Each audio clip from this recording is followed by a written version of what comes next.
He swore he wasn't the father. A judge, a lab test, and a newborn named Lisa denied. Years later, he christened a computer Lisa, then told reporters it meant local integrated system architecture. The man who bent reality began by rejecting his own blood. In a San Francisco courtroom, Chrisanne Brennan sought support while Apple stocks soared. A paternity test pointed overwhelmingly to Steve Jobs. For a time, mother and child went on welfare. The would-be icon fought the claim, then settled, uneasily, in the margins of headlines. Before the myth, a barefoot dropout wandered Reed's calligraphy halls, fasting, taking LSD, learning to stare at a thing until it surrendered its secrets. He returned to the valley with a monk's hunger, purity, simplicity, total control, no compromise, no clutter. With Steve Wozniak, he hustled blue boxes that hijacked phone networks. Illegal, ingenious, intoxicating. They didn't just make money. They proved systems could be bent. That thrill, the power of a back door, would fuel a company on closed, seamless doors. The garage on Chris Drive turned into a factory. He convinced the bite shop to buy 50 boards before they existed, then drove the team to solder through the night. Cash on delivery, no excuses. Charm as lever, pressure as form, sleep as currency. Inside early Apple, he weaponized silence, stares, and sudden praise. People quit in tears.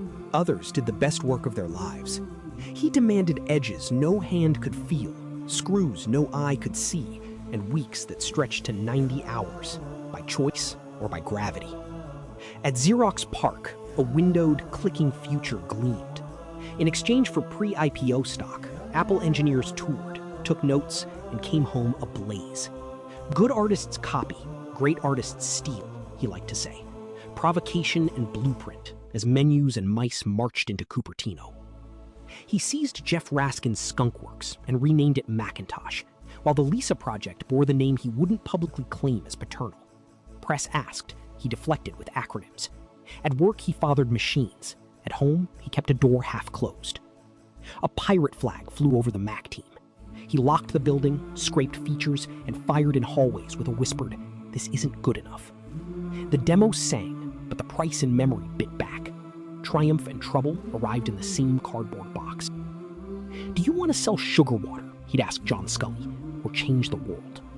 Years later, the board chose the Pepsi man. Meetings curdled, power slipped. He was stripped of control, then out. The prodigy of perfection walked into a California afternoon, unemployed. He founded Next, poaching Apple loyalists into a black cube monastery. Magnesium walls, obsessive tolerances, astronomical price. Universities balked, budgets cracked, brilliance met market math. Yet the software, elegant, object-oriented, quietly prepared a second act. He bought Pixar from George Lucas, then cut deep to keep it alive. Years of red ink, pitches rejected, until Toy Story. He demanded a hard deal with Disney, took the company public, and turned render farms into gold. Control, again, paid. This time with laughter. Back at Apple, he arrived with a scythe. 70% of products gone overnight. Clones canceled, Newton axed, philanthropy paused. The company narrowed to a 4-box grid. He found Joni Ive in a quiet lab and made design the loudest voice in the room. He built a temple of secrecy, black curtains, code names, windowless labs. At factories in China, output soared, while reports detailed grueling shifts and nets on dorms. Perfection had a human bill.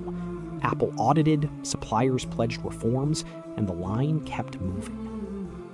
The iPhone arrived like a glass monolith, closed, polished, no stylus, one button. Developers got an app store, but on Apple's terms. When AntennaGate hit, he bristled. All phones have weak spots.